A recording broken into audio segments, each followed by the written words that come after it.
Amigos, muy buenos días, muy buenas a todos y cada uno de ustedes. Bienvenidos a esta casa, bienvenidos a la Diocesana de Canarias, ya próximos al acontecimiento que va a marcar y a condicionar la historia de la humanidad, cercano ya a la Navidad.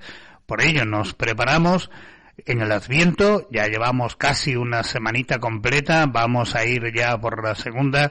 Les invitamos a ponerse cómodos y a disfrutar del programa de hoy. Si les parece, comenzamos.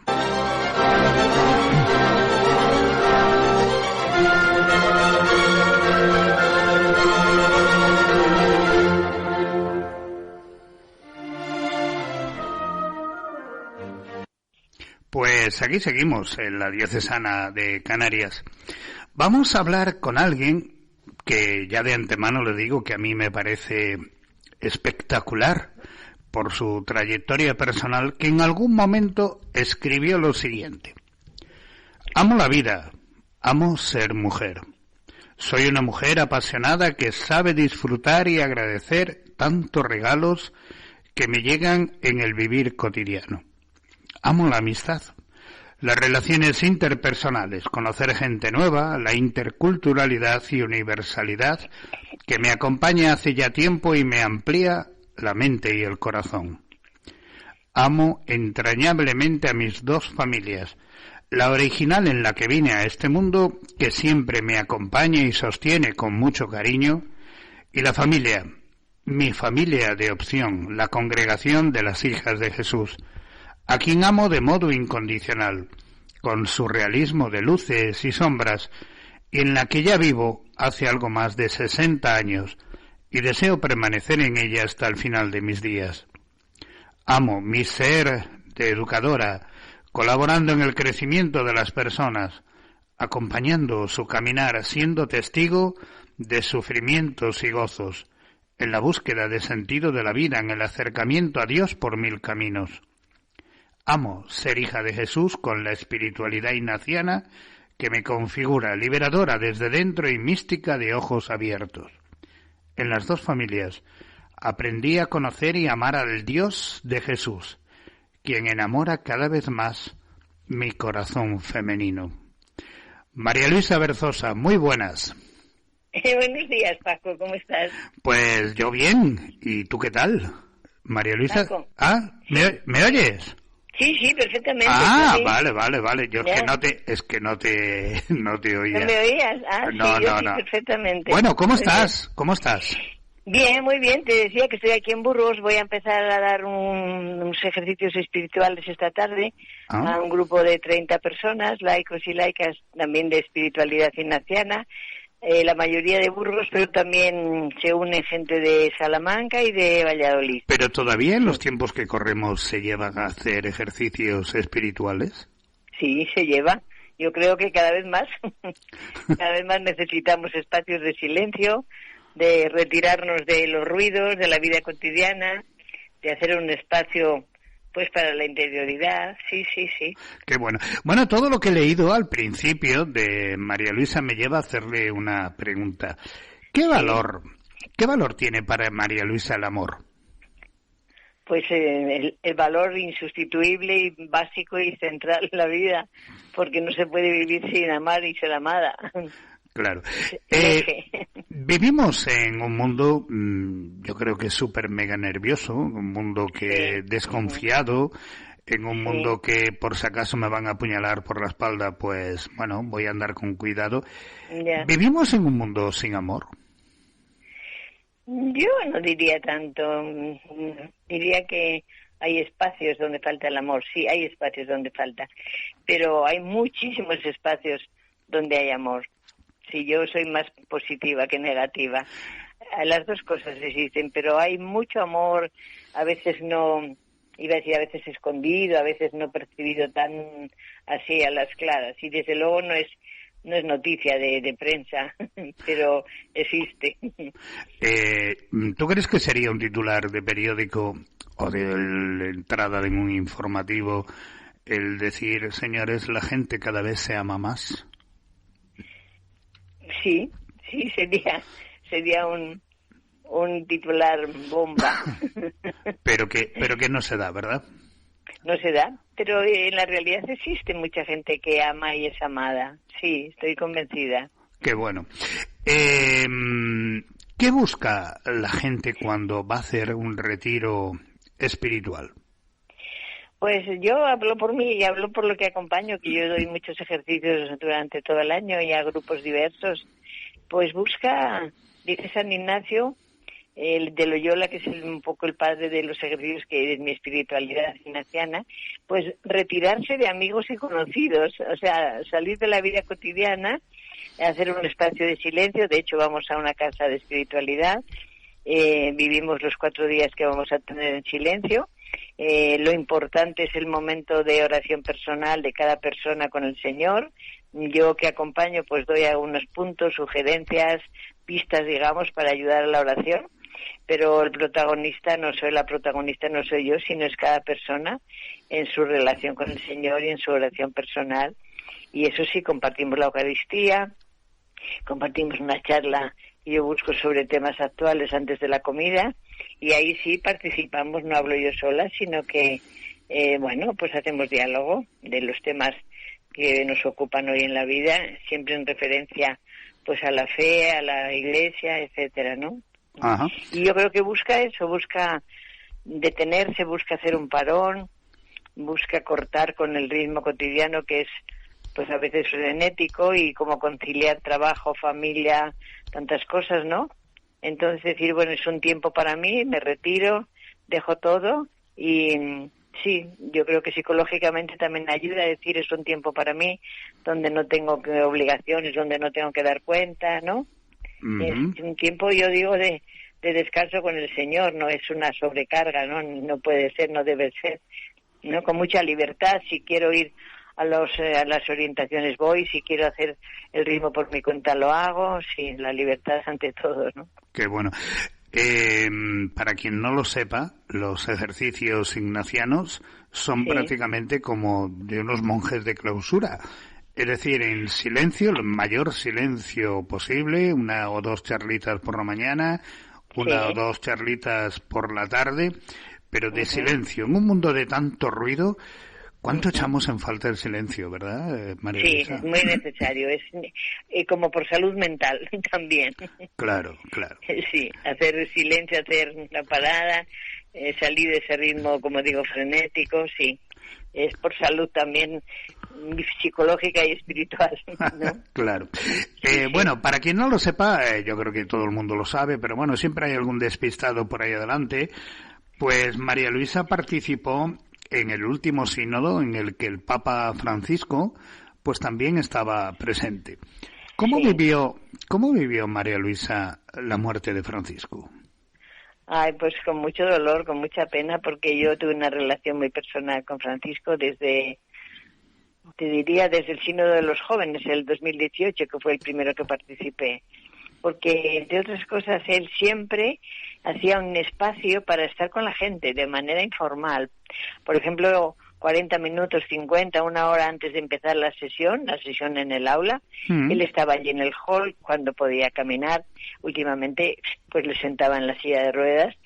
Pero siempre se daba tiempo para estar con la gente sin nada que hacer, ¿no? Entonces saludos, fotos, bromas, porque tenía siempre muy buen humor, ¿no? Entonces, doblemente lo sentí, primero por su muerte, segundo porque yo estaba fuera de Roma, me encontró en España la muerte. Y bueno, toda la semana de su muerte y después la elección del nuevo Papa, estuve muy en manos de los periodistas que me preguntaban, que me hacían entrevistas, escritos y demás, ¿no? De tal manera que yo decía, no he podido hacer el duelo, no he tenido tiempo. Y el 28 hicieron un funeral en Valladolid y pude asistir, y ahí lloré todo el tiempo porque evidentemente no había tenido espacio así para soltarme, digamos, ¿no? Claro. Y después cuando volví a Roma inmediatamente he ido varias veces a su tumba, ¿no?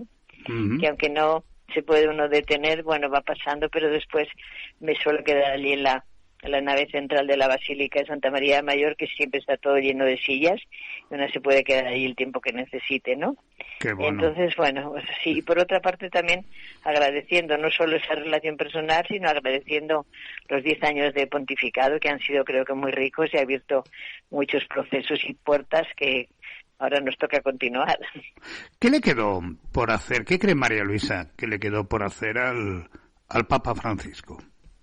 Pues yo creo que seguir avanzando en los procesos abiertos. Por ejemplo, el tema de la mujer, el tema de los grupos de diversidad sexual, las comisiones, todos los temas que están ahora tratando las comisiones que los encargó, ¿no?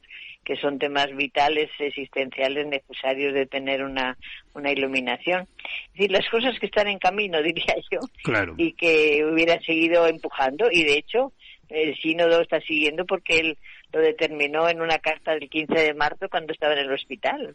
O sea que hasta el momento final estuvo impulsando y empujando lo que pudo, ¿no? Claro. Evidentemente todos sabemos que también tuvo muchas presiones, entonces, bueno, una cosa es lo que él soñaba y a lo mejor lo que podía era otra, ¿no? María Luisa, ¿sí cree que el Papa, hablando precisamente de las presiones, María Luisa cree que el Papa tenía una espalda ancha, no sé si vale la expresión coloquial, ¿no? ¿Tenía una espalda ancha o por el contrario, esa espalda no podía soportar todas las presiones que podía tener? Yo creo que ha soportado demasiado, porque todos hemos sido testigos de los ataques, empezando por casa, ¿no?, de algunos cardenales y demás. Entonces, yo creo que sí, ha hecho lo que ha podido y más, pero no ha podido del todo, porque a veces en conversaciones particulares o en momentos informales, en los sínodos, le preguntábamos esto. Me acuerdo que una vez le preguntamos, ¿cómo estás así alegre y contento? Que parece que, bueno, que las cosas van y sin embargo estamos escuchando tantas críticas y tal. Y él nos dijo una frase que nos impactó mucho. Estábamos un grupo, yo creo que en la fila del café, o sea, una cosa totalmente, ¿sabes?, espontánea. Porque él siempre se ponía en la fila del café a la hora de la pausa, no, jamás se fue. Su obsesión era estar con la gente. Se le cambiaba la cara cuando estaba con la gente.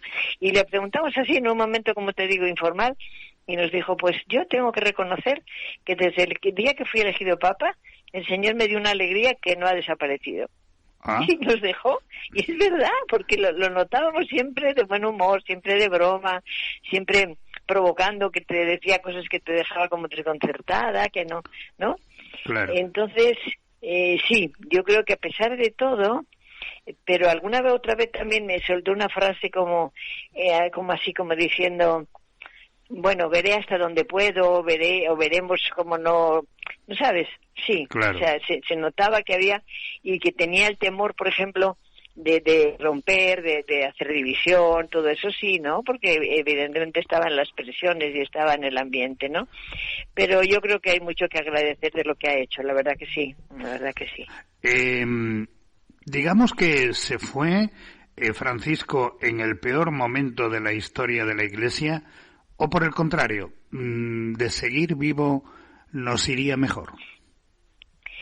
No sé qué decirte, porque y él ya lo veíamos al final. Yo, por ejemplo, cuando lo vi el último paseo por la plaza el domingo de Pascua, yo lo vi muy deteriorado y no pensé en la muerte. Imagínate que eso fue el día siguiente, pero yo pensé que se está deteriorando mucho, no va a poder seguir.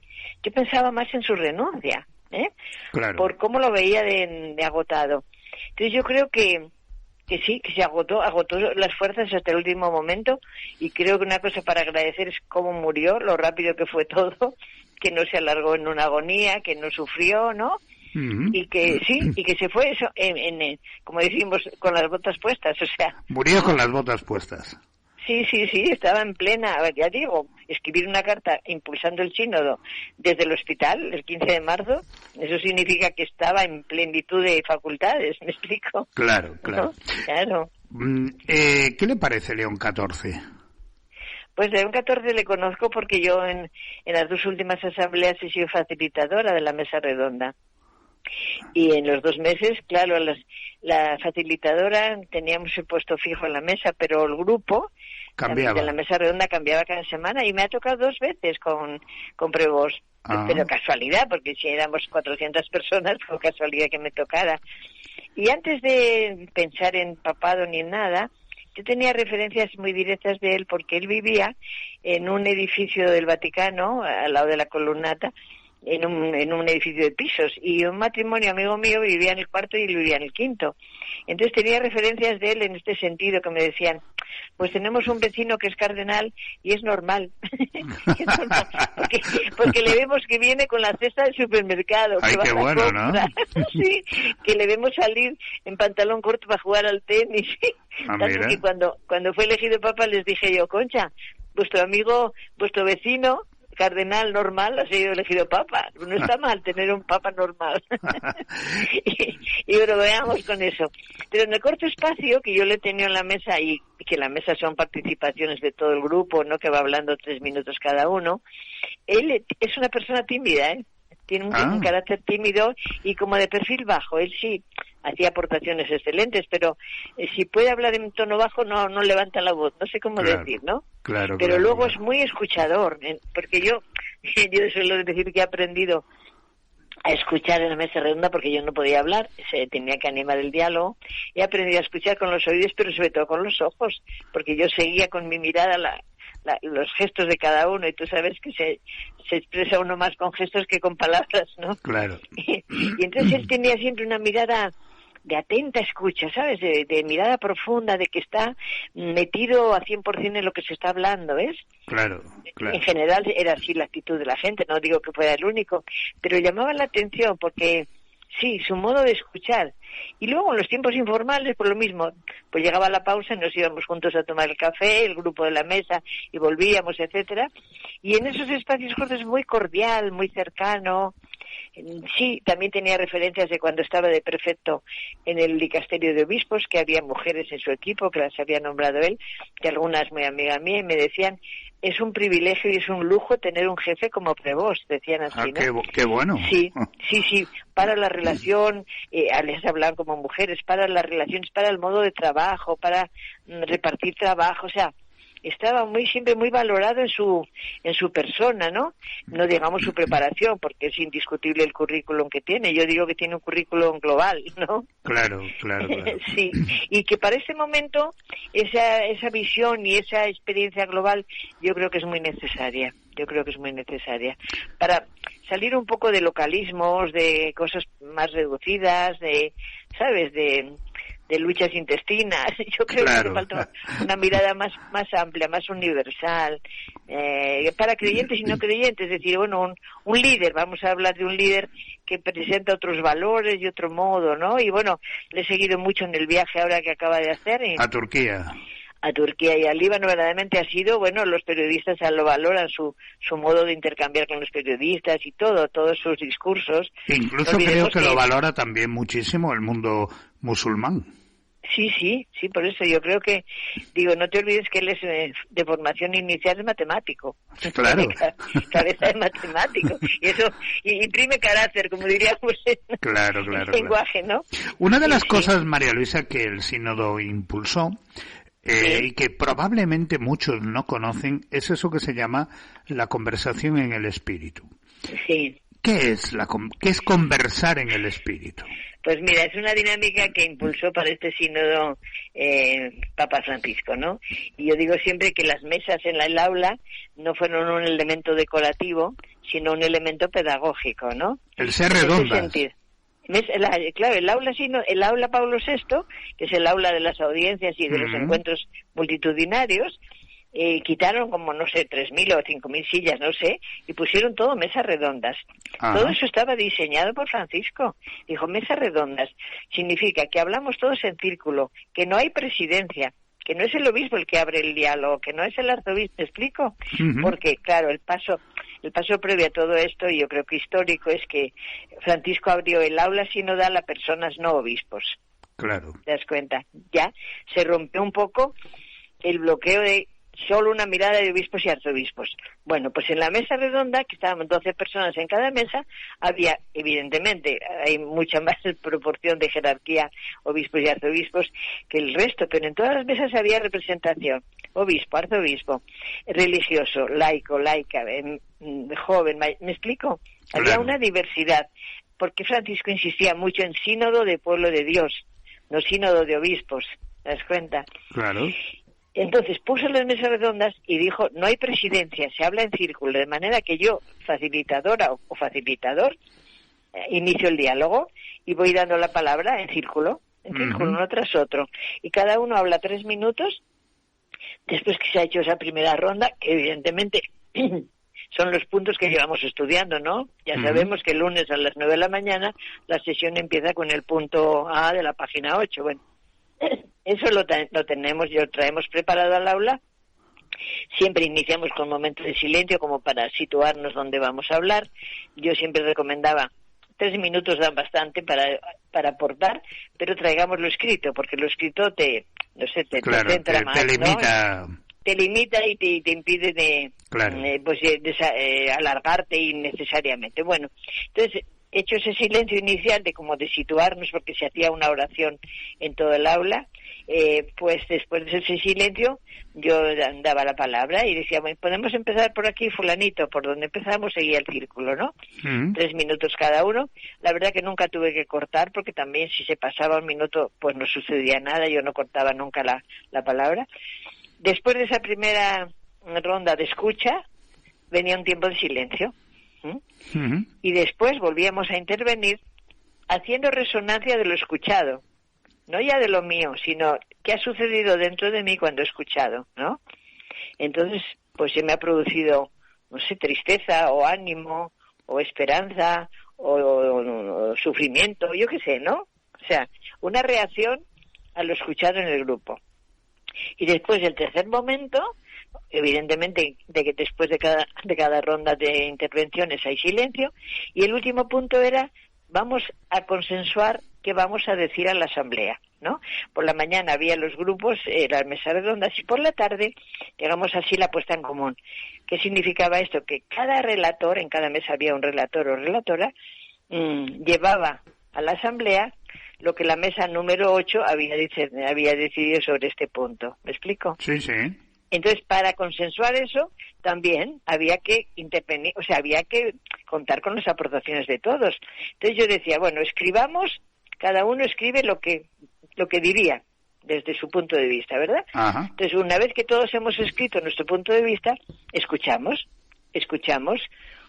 qué diría yo de todo lo que hemos conversado para presentar a la asamblea.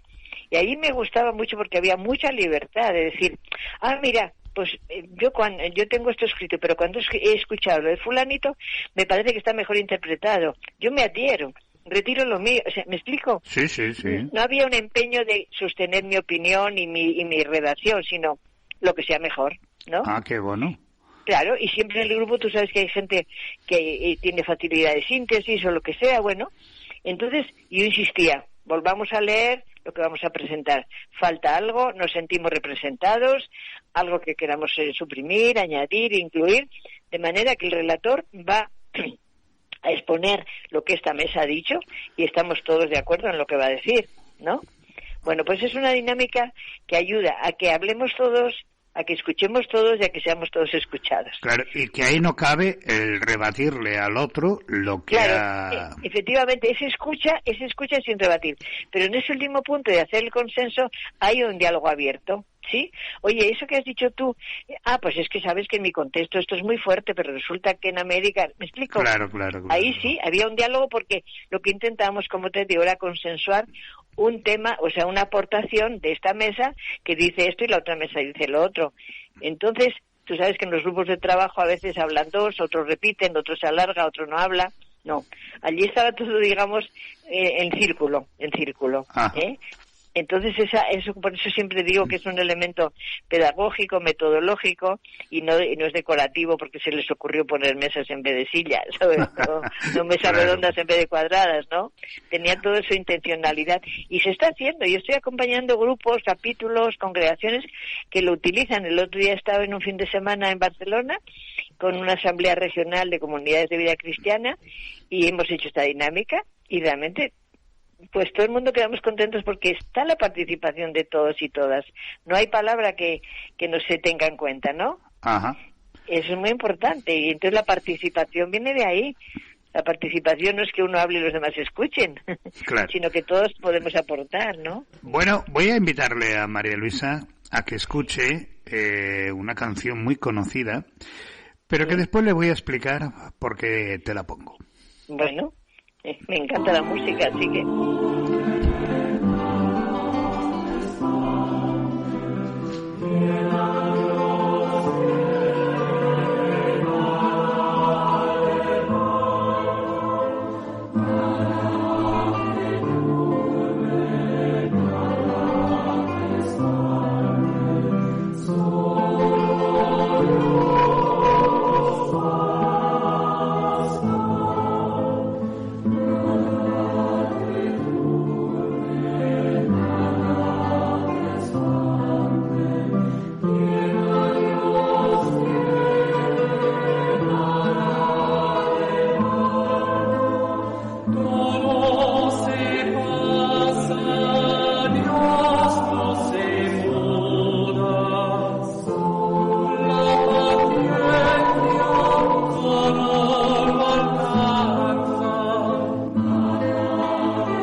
María Luisa Berzosa, como siempre ha sido un verdadero placer el haber compartido contigo pues un ratito de tu tiempo, que es una agenda súper mega apretada. Te quiero dar las gracias porque desde el primer momento pues no nos has dicho que no pues a esta entrevista.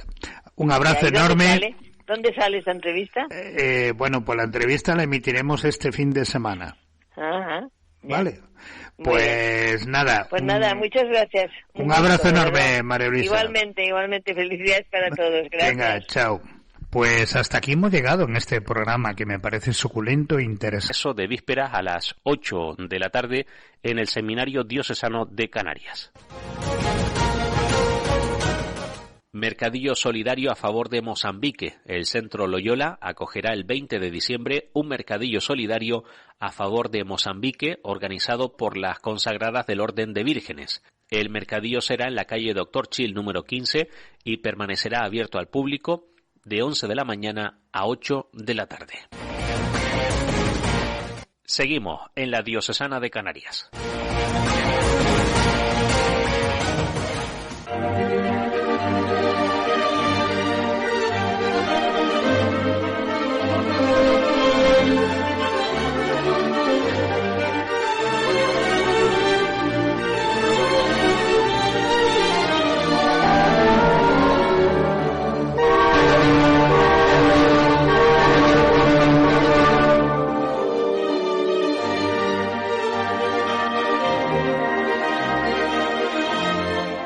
Amigos, muy buenos días, muy buenas a todos y cada uno de ustedes. Bienvenidos a esta casa, bienvenidos a la Diocesana de Canarias, ya próximos al acontecimiento que va a marcar y a condicionar la historia de la humanidad, cercano ya a la Navidad. Por ello nos preparamos en el Adviento, ya llevamos casi una semanita completa, vamos a ir ya por la segunda. Les invitamos a ponerse cómodos y a disfrutar del programa de hoy. Si les parece, comenzamos.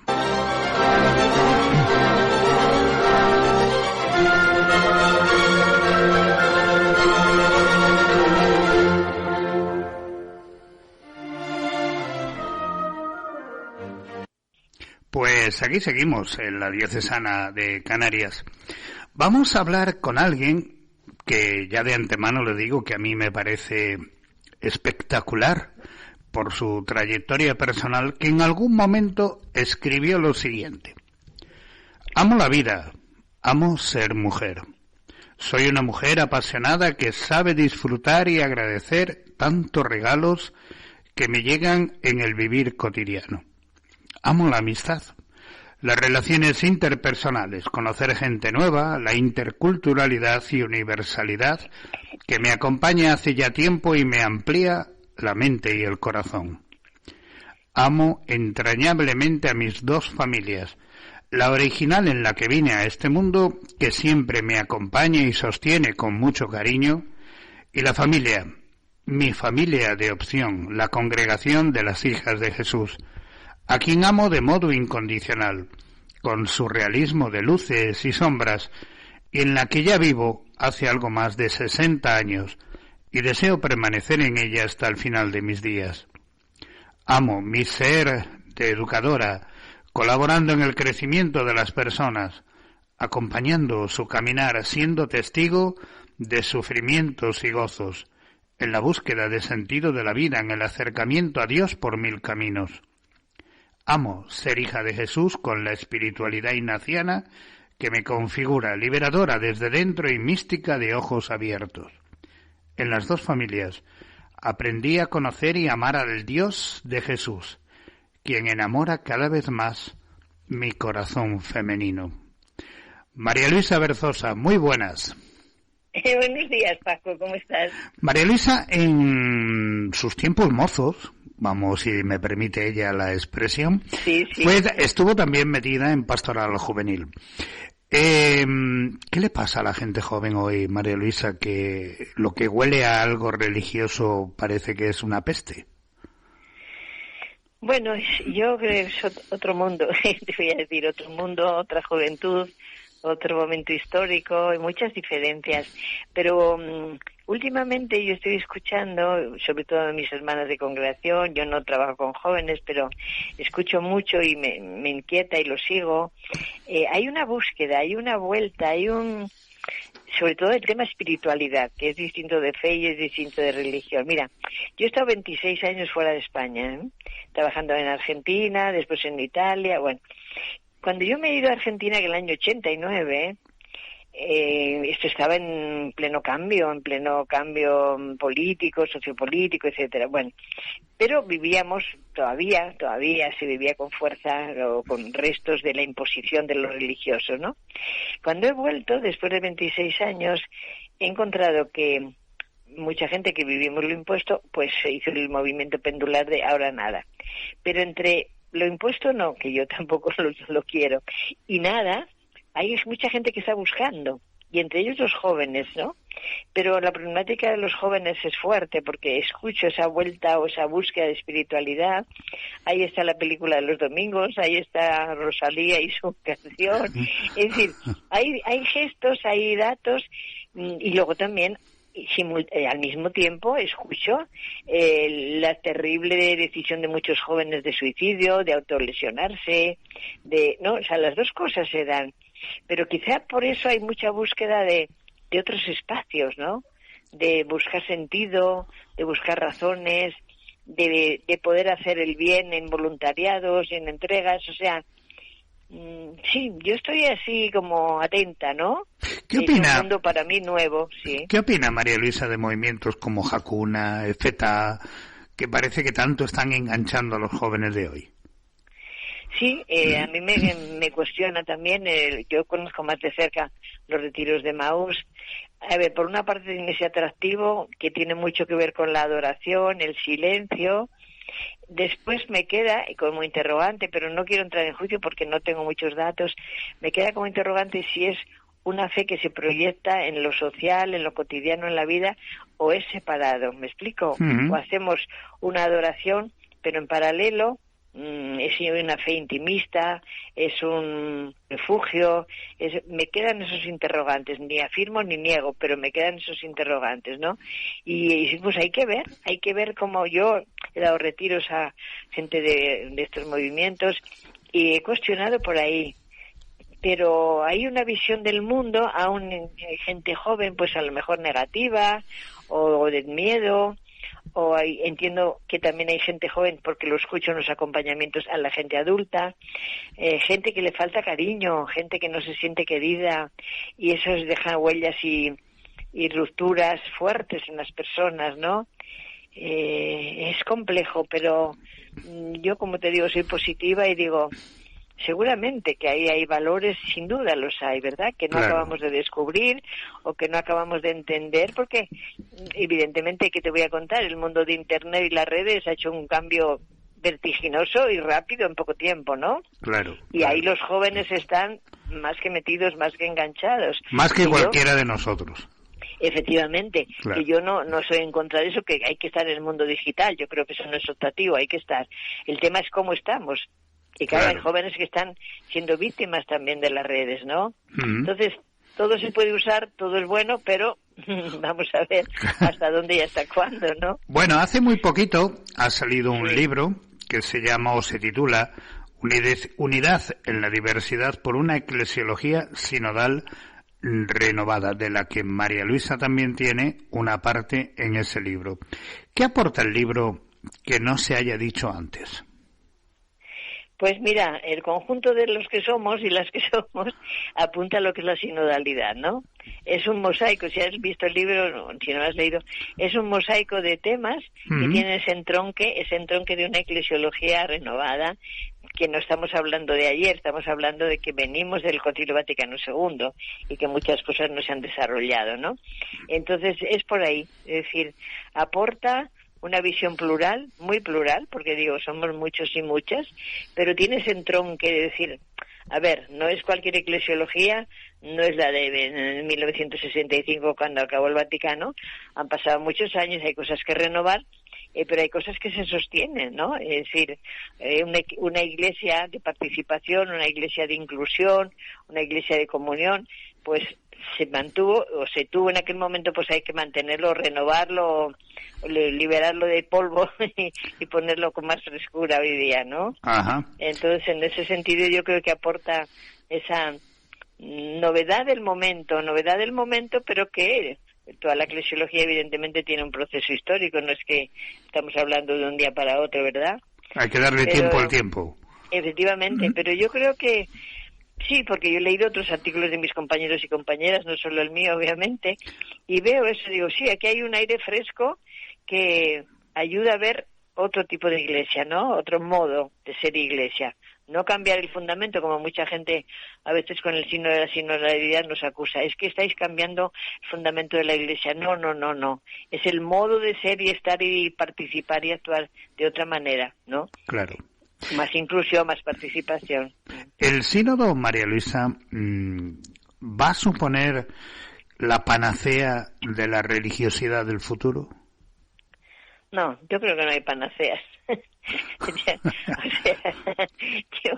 Yo creo que está siendo un proceso, un camino, un modo. En algunos sitios ni se habla, pero en los sitios donde se habla, donde la gente participa, está siendo un modo de ser parte activa, de ser adultos en la fe, no ser niños. Hemos cambiado de la iglesia piramidal, ¿no?, con la autoridad en la cúspide que dicta normas y los demás obedecemos. No. Hemos pasado al círculo, hemos pasado ya del Vaticano II a ser comunidad de comunidades, pueblo de Dios, ¿no? Donde evidentemente hay muchas llamadas, muchas vocaciones, muchos carismas, pero todos tenemos un eje común. Si no somos, es lo que dice San Pablo, ¿no? Todos formamos parte del mismo cuerpo, y si estamos arraigados, bien arraigados en ese cuerpo, pues toda la diversidad de hojas del árbol y de flores y de frutos, bienvenida sea, ¿no? No hay que tener miedo a la diversidad, porque a veces nos tienta la uniformidad. Si no puede existir un pensamiento único, ¿no? Claro. Tenemos que ser, y somos plurales. Pero ¿dónde estamos haciendo la unión, la común unión, no? Eso es. María Luisa queda contenta cómo ha quedado el papel de la mujer en el sínodo. Sí, contenta pero insatisfecha. Vamos a ver cómo se entiende eso. Se han dado pasos, y yo tengo que reconocerlo. Mira, si en el sínodo de los jóvenes 2018 hemos estado 7 mujeres presentes, 7 mujeres, 5 religiosas y 2 laicas. Hicimos bastante lío porque fue clamoroso. en el sínodo de la sinodalidad, en las dos asambleas, sobre todo en la última, ha habido 89 mujeres, de las cuales 60 y tantas han tenido voz y voto. O sea, del 18 al 25, esos pasos están. 7 años. Y luego Francisco ha ido nombrando mujeres en los puestos de responsabilidad del Vaticano, ¿no? Por ejemplo, en el de vida religiosa siempre hemos tenido al frente un obispo, arzobispo, cardenal. Pero ¿cómo es posible que no hubiera religiosos y religiosas al frente? Bueno, Francisco puso ya de prefecta Simona Brambilla, una religiosa italiana, ¿no? Uh-huh. Y está. Y ahora mismo en ese dicasterio de vida religiosa, el equipo que lo lleva adelante son religiosos y religiosas. O sea, es como obvio, ¿verdad? Claro. Pues no, hasta ahora no ha sido obvio. Y en otros dicasterios también. En el gobernatorato del Vaticano está Rafaela Petrini, o sea, puestos de responsabilidad. Pero digo, insuficiente porque queda mucho por hacer. En orden de que habría que crear otros nuevos ministerios, porque, mira, siempre decimos la Eucaristía es el centro de la vida cristiana. Yo no lo voy a discutir. Pero si no hay un varón ordenado, célibe, no hay Eucaristía. No hay sacramento del perdón. Claro. Entonces, ¿cómo hacemos? La gente vive y muere sin auxilios porque los sacerdotes van desapareciendo. Y lo están haciendo las mujeres. Bueno, en la Amazonía no te voy a contar lo que están haciendo las mujeres, porque no hay sacerdotes. Tienen una Eucaristía al año o cada 3 años. Están haciéndolo, pero eso no es oficial, como decía una hermana en el aula, esto no es ortodoxo. Claro. ¿Pero qué hacemos? Dejamos que la gente, digo, no solo por suplencia que es urgente, sino también por dignidad. Si tenemos la misma dignidad bautismal todos, no todos somos ordenados, no recibimos el sacramento del orden, pero el bautismo sí, ¿no? Claro, claro. Entonces hay una base de igualdad que puede ser aprovechada, pero pesa mucho la tradición, no sé qué miedos tienen algunos a las mujeres, yo qué sé. María Luisa cree que ordenando mujeres acabaríamos con este proceso de secularización.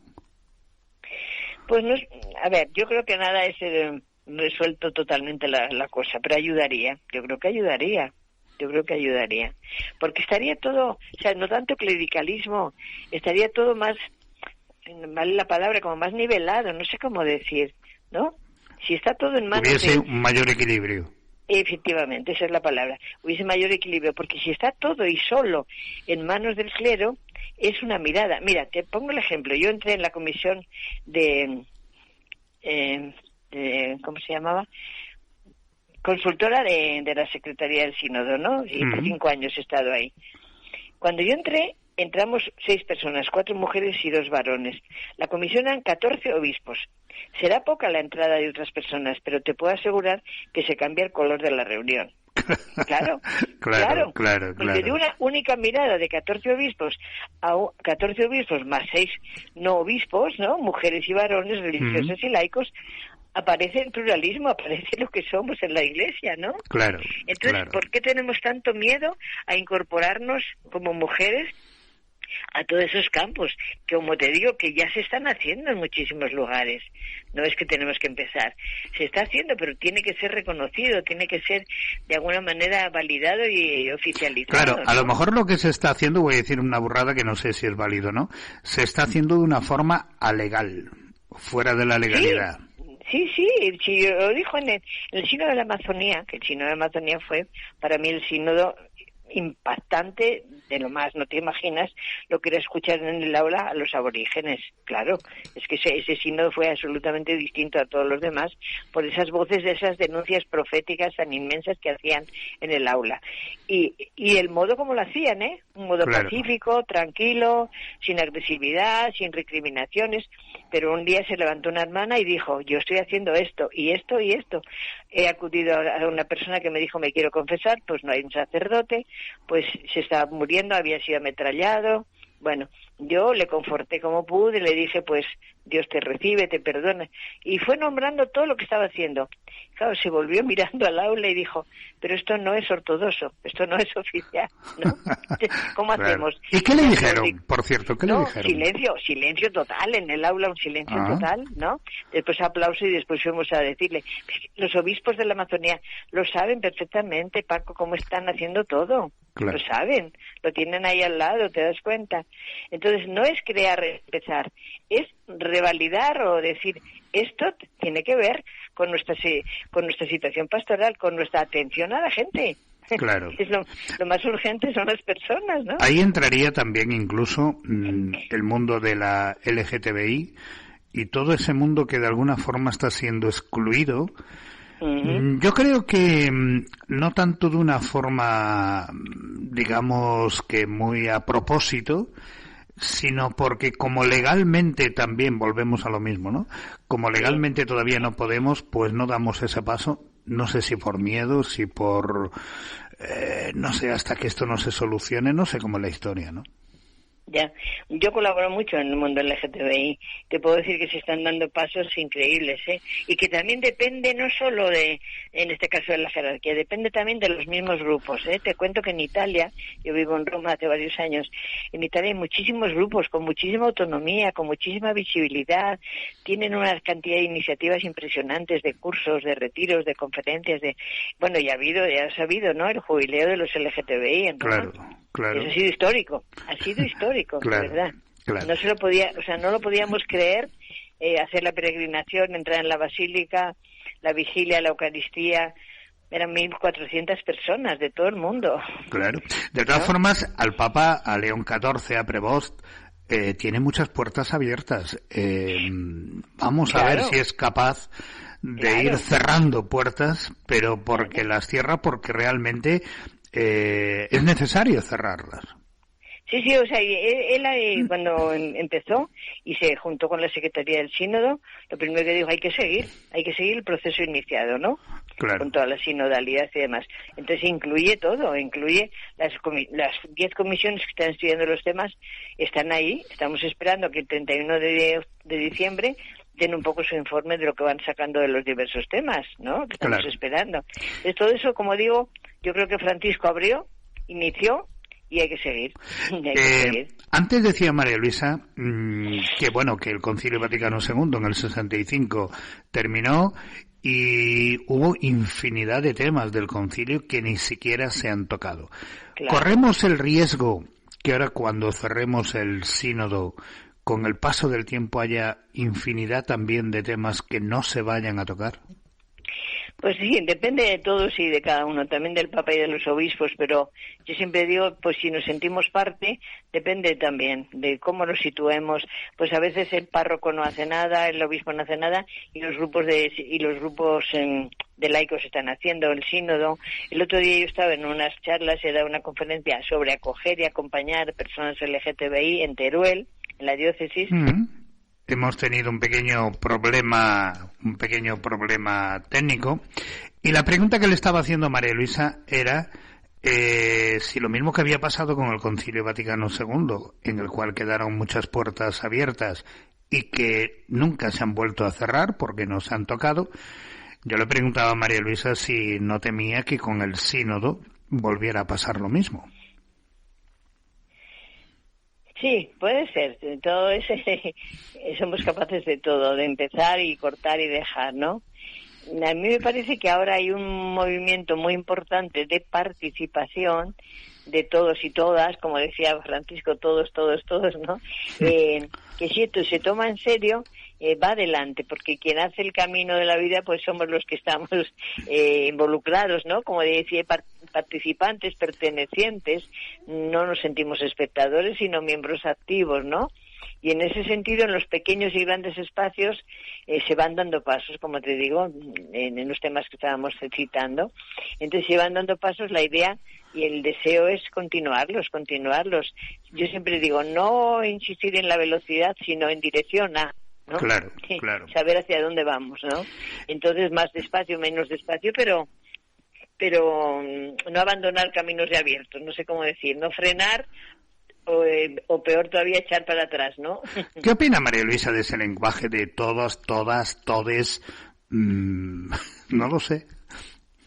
Ya, que se lo utiliza mucho en en el ámbito de la diversidad sexual, por incluir. Pero cuando hablamos neutro, todos, sí. ¿no están incluidos unos y otros? Sí, para mí sí. Y no hace falta insistir tanto claro. en todo y toda, en miembro y miembra, como decía el otro, o sea, no hace falta. Pero bueno, forma parte de grupos que se han sentido excluidos, ¿me explico? Claro. Entonces que tienen que reivindicar y reafirmar e insistir, etcétera, ¿no? Uh-huh. María Luisa, estamos en Adviento. Sí. Y el tema estrella del Adviento es la esperanza. Sí. ¿Es lo último que se pierde? Pues yo creo que la esperanza no es lo último, nos sostiene, no lo que se pierde.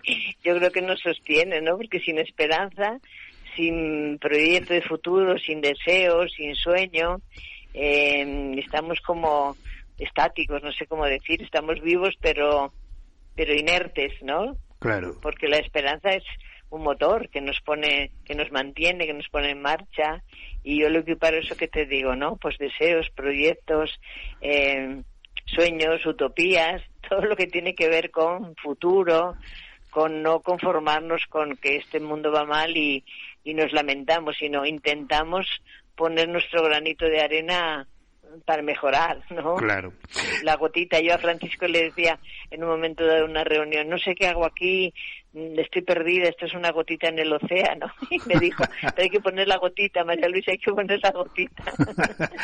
María Luisa, nos reíamos. María Luisa tuteaba a Francisco. Sí, absolutamente. Y a él no le importaba. No, en absoluto, y siempre los saludos eran besos y abrazos, no le importaba. Bueno. Por cierto, María Luisa es muy navideña. ¿Sí qué? Sí, es muy navideña. ¿Le gusta la Navidad a María Luisa? Sí, me gusta su significado profundo y me gusta que sea momento de encuentros, de familia, de amigos, de celebrar, que yo creo que sí que celebramos ahí el Dios que viene, ¿no? El Dios que se hace uno de nosotros, que se entronca absolutamente con la raíz de nuestra fe, ¿no? Dios encarnado, el Dios metido en el mundo, ¿no? Qué bueno. Sí. Qué bueno. Sí. Vamos a terminar, María Luisa. Sí. Siempre dejo la última media hora, los últimos 5 minutos, 2 minutos, para que el invitado nos diga algo. Pues este es tu tiempo, tu minuto de oro, María Luisa. Muchas gracias. Pues gracias por esta oportunidad, gracias por poder hablar de lo que realmente me apasiona, me ocupa en este momento, el corazón y la mente, y mi deseo, pues entroncando con el Adviento y la Navidad, será que de verdad creamos que ese Dios se hace humano, se encarna, se mete en nuestro mundo, y que nosotros también, nosotros todos, hagamos un mundo pues más parecido a ese sueño de Dios, ¿no? Donde todos los seres humanos seamos tratados como seres humanos, ¿verdad? Y nadie quede maltratado en ese sentido, ni quede fuera del ámbito de humanidad y humanización que deseamos. ¿Hace frío en Burgos? Muchísimo, muchísimo. Pero bueno, eso con una buena morcilla de Burgos, eso queda solventado y solucionado. Efectivamente, Burgos tiene muchas energías para superarse. Por cierto, María Luisa es muy golosa, porque ahora las Navidades son propicias pues a los dulces, a los turrones. No tanto, ¿eh? Sí, bueno. Me gusta el dulce, pero no tanto. Muy bien.